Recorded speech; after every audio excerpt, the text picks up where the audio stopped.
সাতক্ষীরায় প্রেস ক্লাবের নেতৃত্ব নিয়ে চলমান বিরোধ রূপ নিয়েছে রক্তক্ষয়ী সংঘর্ষে। আজ দুপুরে প্রেস ক্লাব চত্বরে শান্তিপূর্ণ সভার প্রস্তুতিকালে অতর্কিত হামলায় শিকার হন প্রেস ক্লাবের সভাপতি আবুল কাশেম সহ অন্তত ৩০ জন সাংবাদিক। অভিযোগ উঠেছে কথিত সভাপতি আবু সাইদ ও সাধারণ সম্পাদক আব্দুল বারীর নেতৃত্বে একদল ভাড়াটে সন্ত্রাসী ও মাদকাসক্ত এই হামলা চালায়। ইন্ডিপেন্ডেন্ট টেলিভিশনের প্রতিনিধি, প্রেস ক্লাবের সভাপতি, ডিবিসি নিউজের ও ভোরের আকাশে সাংবাদিক সহ অনেকেই গুরুতর আহত হন। আহতদের দাবি, আবু সাইদ ও বারী দীর্ঘদিন ধরে অবৈধভাবে প্রেস ক্লাব দখল করে রেখেছেন। মতবিরোধ হলেই শুরু হয় হামলা ও নির্যাতন।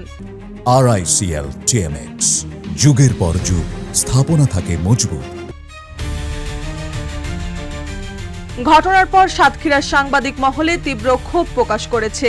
হামলাকারীদের অবিলম্বে গ্রেফতার ও দৃষ্টান্তমূলক শাস্তির দাবি জানান তারা।